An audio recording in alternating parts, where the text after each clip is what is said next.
for you because you just got a scholarship to go to college.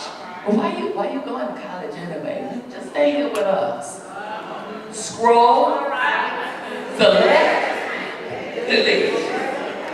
And you know, if the people in your contact list can't be happy with what you're doing and getting ready to do in your life, young people, scroll, select, and delete. Because they will be the ones who will pull you down when you're trying to go forward.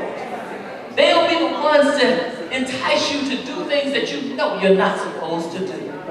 But instead, to all of us, we've got to continue to be in their lives, in the lives of our young people, because they're the victims of psychological violence and bullying. And we look around, and not this church, but some other churches have prophetic laryngitis.